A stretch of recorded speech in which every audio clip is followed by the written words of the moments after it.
Okay, so when I say traditional Indian parenting, what's the first word that pops into your head? For a lot of people, it's probably strict, right? But what if there's a whole other side to that story? What if that strictness wasn't actually a flaw, but a feature? Like a built-in survival strategy for a world that was, completely unpredictable. So, in this explainer, that's exactly what we're going to do. We're going to look at this whole system almost like an engineer would. We're not here to judge it or get all nostalgic about it. We just want to understand how it was designed and why. All right, first things first. To understand any system, you've got to look at the environment it was built for. So, what problem was this parenting style actually trying to solve? I mean, just look at this. This describes a world that's, well, it's pretty hard for most of us to even imagine today. For a huge part of Indian history, life was basically a tightrope walk with zero safety net. Your income was uncertain, jobs weren't guaranteed, your family wasn't just your family, they were your everything, your entire support system. So, when you're living in that kind of world, parenting really has one main job, right? Just one goal above all others: prepare your kid for pressure. That's it. That's the whole game. And this is a really crucial point. The system was all about prioritizing capability and resilience over everything else. It's not that things like happiness or self-expression didn't matter, but they kind of had to take a back seat. The most fundamental need was just to be strong enough to survive and hopefully thrive in a really tough world. Okay, so if the goal was resilience, how did the system actually go about building it? Well, let's get into the nuts and bolts. It really boils down to two key things: structure and discipline. Think about it. Traditional households usually had super clear rules, right? Set times for waking up, for studying, for meals, the whole shebang. Now, we might look at that today and think, wow, that's so restrictive. But its function was actually the opposite.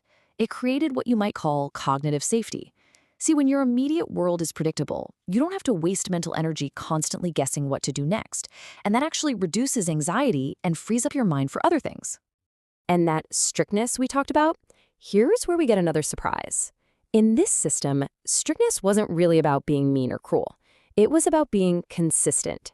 It was about being predictable. Because when a kid knows exactly what will happen if they do X or Y, there's no room for fear, there's no need for manipulation. The human brain actually loves that kind of consistency. Even the word no was a really powerful training tool. It wasn't just about punishment.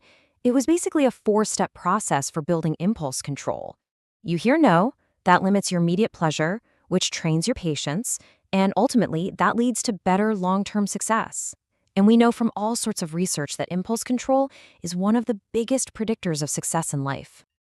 The system also didn't try to wrap kids in bubble wrap, It didn't shield them from every little difficulty. Instead, it exposed them to small, manageable stressors. It's kind of like a vaccine. They were given real responsibilities early on. They learned to take constructive criticism. They were just expected to try hard. This is exactly how you build tolerance.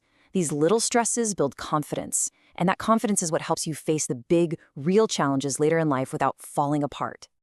Okay, so that's the logic behind the old system. But you might be thinking, what does any of this have to do with parenting today? Well, this is where it gets super relevant. Let's connect the dots and see how this past wisdom can apply to the challenges we're facing right now. The thing is, a lot of modern parenting styles have, well, they've thrown out the old tools, but they haven't replaced their function. So you end up with this void. Where there used to be clear structure, now there's unlimited choice. Where there was managed discomfort, we're now aiming for constant comfort. And where you had firm boundaries, now we have endless negotiation with our kids. Sound familiar? And all of this leads to a really powerful and kind of counterintuitive insight. See, for a child, freedom without guidance isn't really freedom at all. It's just stress, it's anxiety. So, if you had to boil down the core wisdom of this entire traditional system into just one sentence, what would it be? I think it'd be this: prepare children for reality, not just for childhood. The goal isn't to create some perfect, easy, frictionless childhood. The goal is to build a capable, resilient adult. Now hold on. This isn't about saying we should just turn back the clock. Of course not. The old system definitely had its flaws, and using fear has no place in parenting, period. The future, the smart approach, is probably a hybrid. It's about taking the best of both worlds. It's structure, but with empathy. Rules, but with explanation. And discipline, but with dignity. Because here's the bottom line, right? The world is not getting any easier. Our kids don't need softer lives, they need stronger foundations. And maybe, just maybe, some of the best tools for building those foundations have been there all along, waiting for us in the past, if we're just willing to look at them with fresh eyes.